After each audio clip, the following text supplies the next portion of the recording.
வணக்கம் நண்பர்களே. 2025ஆம் வருடம் ராகு கேது பெயர்ச்சி ராசி பலன்கள். ஜோதிடத்தின் ஆரம்ப காலகட்டங்களில் இந்த ராகு கேது பெயர்ச்சி அப்படிங்கிறதெல்லாம் கிடையாது.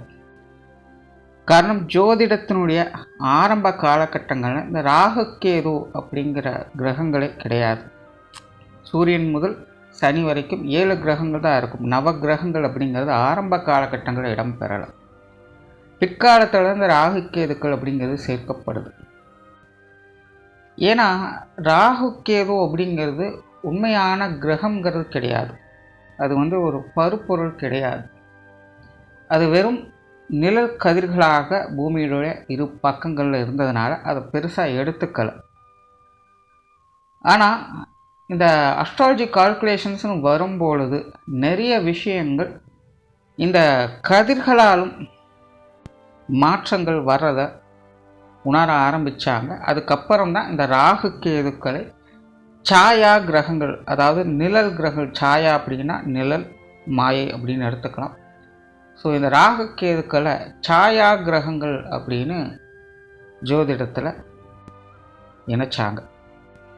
ஒரு நிழல்களாக இருந்தாலும் கூட ஜோதிடத்தில் இடம்பெறக்கூடிய அளவுக்கு, அதாவது கிரகம்னு ஒரு அந்தஸ்தை கொடுத்து இடம்பெறக்கூடிய வகையில் இதற்கு முக்கியத்துவம் கொடுத்து வச்சுருக்காங்க. அப்படிங்கும்பொழுது இந்த ராகு கேதுக்களுடைய வலிமை எப்படிப்பட்டதாக இருக்கும் அப்படிங்கிறத நம்ம புரிஞ்சுக்கலாம். ஏன்னா இந்த ராகு கேதுக்களுடைய தாக்கங்கள், மாற்றங்கள் அப்படிங்கிறது வாழ்க்கையில் தவிர்க்க முடியாத அளவுக்கு இருக்குது. ஒவ்வொரு மனிதர்களுடைய வாழ்க்கையில் முக்கியமான அரிதான விஷயங்களுக்கு காரணக்கர்த்தாவாக இந்த ராகு கேதுக்கள் தான் இருக்காங்க. ஆக்சுவலாக மனிதர்களுடைய வாழ்க்கையே வெறும் மாயை தான் அப்படிங்கிறது சித்தர்கள் கோட்பாடு. அப்போ அந்த மாயையில் இருக்கக்கூடியவங்களுக்கு அந்த மாயா கிரகங்களும் அத்தியாவசியமாக இருக்குது. அதனால் ஜோதிடத்தை பொறுத்த வரைக்கும் இந்த ராகு கேது பயிற்சிகள் அப்படிங்கிறது ஒரு முக்கியமான ஒன்று. மற்ற கிரகங்களால் நம்ம எதிர்பார்க்குற மாதிரி ஒரு நல்ல மாற்றங்கள் வருதோ இல்லையோ, ஆனால் ராகு கேதுக்களால் வாழ்க்கையில் மாற்றங்கள் அப்படிங்கிறது நிச்சயமாக இருக்கும். அது நல்லதோ கெட்டதோ ஏதோ ஒரு வகையில் அதனுடைய ஸ்தானங்களுக்கு தகுந்த மாதிரி அது ஒரு மாற்றத்தை அந்த இடத்துல ஏற்படுத்திட்டு போகும். ஏன்னா ராகு கேதுக்களுக்கு சொந்த வீடுகள் அப்படிங்கிறது கிடையாது. எந்த ராசியில் இருக்கோ அதையே சொந்த வீடாக அதை மாற்றிக்கும். அதனாலே அதன் முழு தாக்கம் அப்படிங்கிறது எப்போவுமே இருந்துக்கிட்டே இருக்கும்.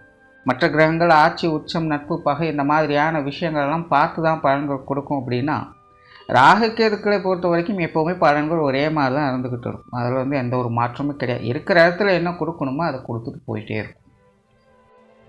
அதனால் ஜோதிடத்தை பொறுத்த வரைக்கும் இந்த ராகு கேது பயிற்சி அப்படிங்கிறது ரொம்ப ரொம்ப முக்கியம். ஆனால் அது மட்டும் இல்லை, வருட கிரகங்கள்னு சொல்லக்கூடிய பயிற்சிகளில் இந்த ராகு கேது பயிற்சியும் இருக்குது. ஏன்னா குரு ஒரு வருட காலம் ஒரு ராசியில் சஞ்சாரம் செய்யும். சனி 2.5 வருட காலங்கள் ஒரு ராசியில் சஞ்சாரம் செய்யும். இது ரெண்டுக்கும் மத்திய பகுதியில் 1.5 வருட காலம் 18 மாதங்களுக்கு இந்த ராகு கேதுனுடைய சஞ்சாரம் ஒரு ராசியிலே இருக்கும்.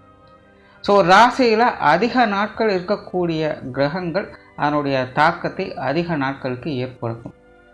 அப்போ அதனுடைய மாற்றங்கள் எப்படி இருக்கும் அப்படிங்கிறத முன்கூட்டியே தெரிஞ்சுக்கணும். அப்படிங்கிறதுல இந்த ராகு கேது பயிற்சி அப்படிங்கிறது முக்கியமாக பார்க்கப்படுது.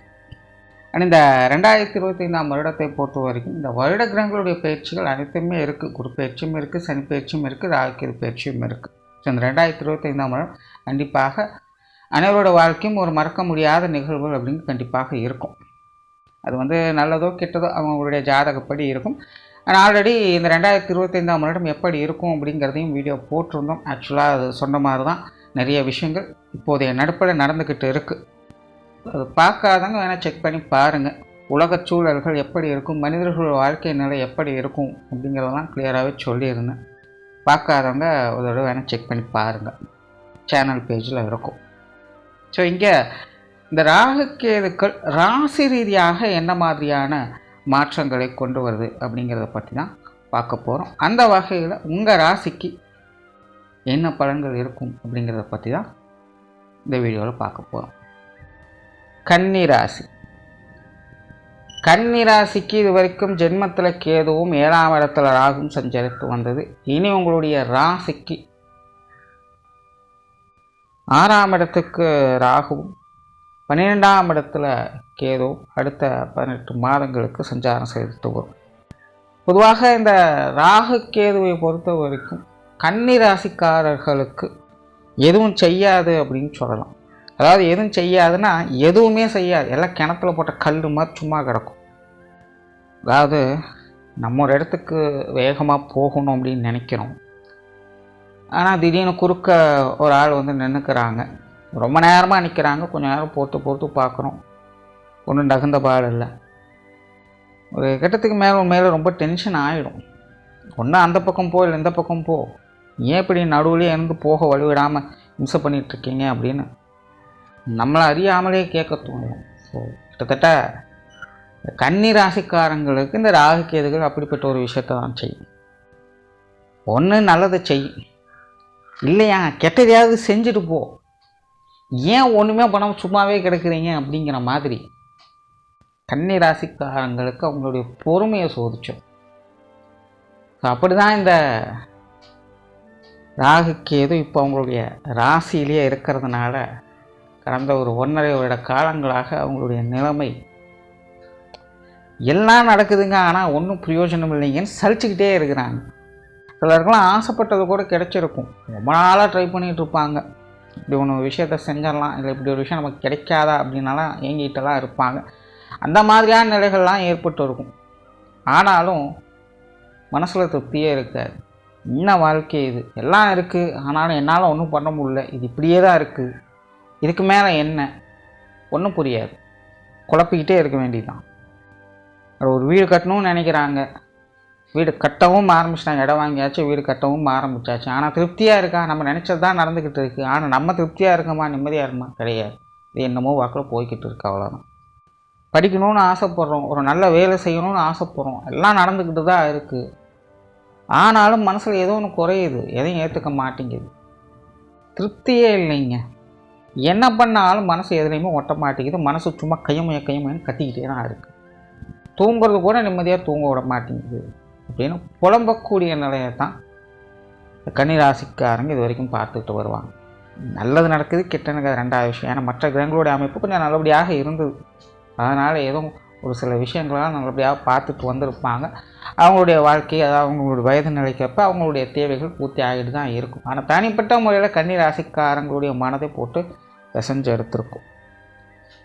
ஸோ அப்படிப்பட்ட ராகு கேதுக்கள் இனி உங்களுடைய ராசிக்கு மறைவு ஸ்தானங்களான 6, 12ஆம் இடங்களுக்கு அடுத்த 18 மாதங்கள் சஞ்சாரம் செய்யும். பொதுவாகவே இந்த மறைவு ஸ்தானத்தில் ராகு கேதுக்கள் வந்துருச்சு அப்படின்னா இது கொஞ்சம் நெகட்டிவாக தான் வேலை செய்யும். அதாவது ஒன்று கொடுத்து கெடுக்கணும், இல்லைன்னா கெடுத்து கொடுக்கணும். இதுதான் வந்து ராகு கேதுக்கள் செய்யறது. ஆனால் கன்னி ராசிக்கு ஆரம்பத்தில் எதுவுமே செய்யாது, கிணத்துல போட்ட கல் மாதிரி சும்மா தான் கிடக்கும் அப்படி.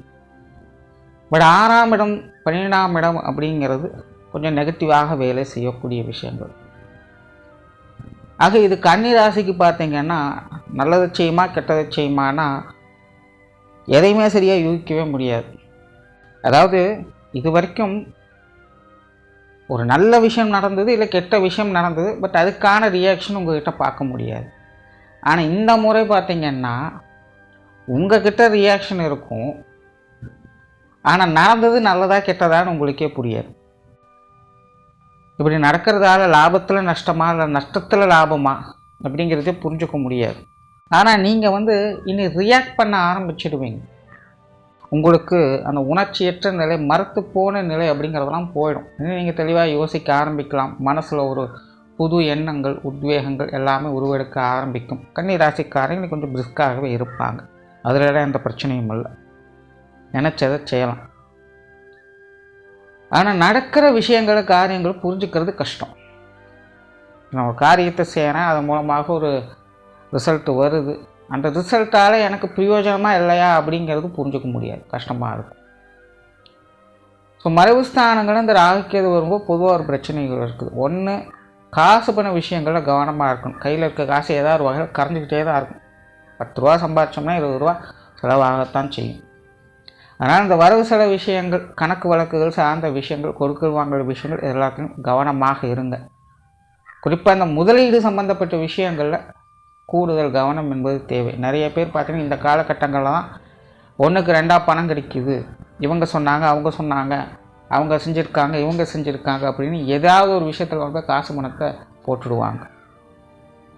கடைசியில் பார்த்திங்கன்னா ஒன்றுமே இருக்காது, சும்மா கிடக்கும், வெட்டியாக கிடையாது. அதில் கையில் காசு சும்மா இருந்தால் கூட ஏதாச்சும் செஞ்சுருந்துருக்கலாம், ஆனால் அங்கே கொண்டு போய் போட்டு சும்மா கிடக்கும். அந்த மாதிரி ஒரு நிலை ஏற்படும். ஸோ இந்த மாதிரியான விஷயங்கள்லாம் கவனமாக, கடன் சார்ந்த விஷயங்கள் முடிஞ்ச அளவுக்கு தவிர்த்துக்காங்க. ஆல்ரெடி வாங்கியிருக்கீங்க அப்படின்னா பிரச்சனை இல்லை, அதை தீர்க்கறதுக்கான வழிகள் ஏதாவது ஒரு வகையில் கிடைக்கும். பட் மேற்கொண்டு கடன்கள் வாங்குறீங்க அப்படின்னா அதிலலாம் இதான் அலைச்சல் கொடுத்துக்கிட்டே இருக்கும், ஒரு முடிவே கிடைக்காது. சிலருக்கெல்லாம் வாங்கலாமா வேணாமாங்கிற குழப்பமே இருக்கும். அந்த மாதிரியான நிலைகள் ஆகும். ஸோ அந்த கடன் சார்ந்த விஷயங்களை முடிஞ்ச அளவுக்கு கொஞ்சம் தவிர்த்துக்குங்க. கட்டாயமாக வாங்கியே ஆகணும் அப்படின்னாலும் கூட உங்களுடைய கை மீறி அந்த காரியத்தில் இறங்காதீங்க.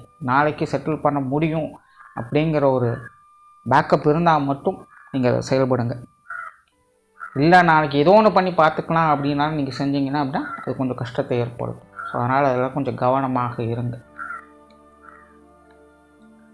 பொது விஷயங்கள் மற்றும் பொது காரியங்களில் ஈடுபாடுகள் குறைவாக இருக்கும். மற்றவங்களுடைய சப்போர்ட் அப்படிங்கிறது ஒரு பக்கம் இருக்கும், மற்றவங்களுடைய ஆதாயம் அனுகூலம் அப்படிங்கிறதெல்லாம் இருக்கும். ஆனால் உங்களுக்கு தனிப்பட்ட முறையில் வெளி இடங்கள், காரியங்கள் இதெல்லாமே கொஞ்சம் மந்தமாக இருக்கும். பெருசாக ஆக்டிவாக இருக்க மாட்டீங்க மற்றவங்க சம்மந்தப்பட்ட விஷயங்கள், காரியங்கள்லாம். குறிப்பாக இந்த உற்றார் உறவினர்கள், நண்பர்கள் வகையில் எனக்கு பெருசாக ஈடுபாடுகள் இருக்காது. ஆல்ரெடி கன்னி ராசிக்காரங்களோட நிலை அப்படி தான் போய்கிட்டு இருக்குது. சம்பகாலமாக அது கொஞ்சம் கூடுதலாகவே இருக்குன்னு சொல்லலாம். நண்பர்களாகட்டும், உறவினர்களாகட்டும் பெருசாக யாரும் ஒட்ட மாட்டாங்க. பெரும்பாலும் கன்னி ராசிக்காரங்க தான் உண்டு தான் வேலை உண்டுன்னு அமைதியாக இருக்காங்க. தனக்குன்னு ஒரு அளவான குடும்பம், அன்பான மனைவி, மக்கள் அப்படின்னு ரொம்ப சிம்பிளாக தான் இருந்துக்கிட்டு இருக்காங்க. பெருசாக எந்த ஒரு உறவினரோ நண்பரோலாம் குற்றத்தாரோ சப்போர்ட் பண்ணுறது கிடையாது. ஏதோ இருக்காங்க அவ்வளோதான் அப்படிங்கிற ஒரு நிலை தான்.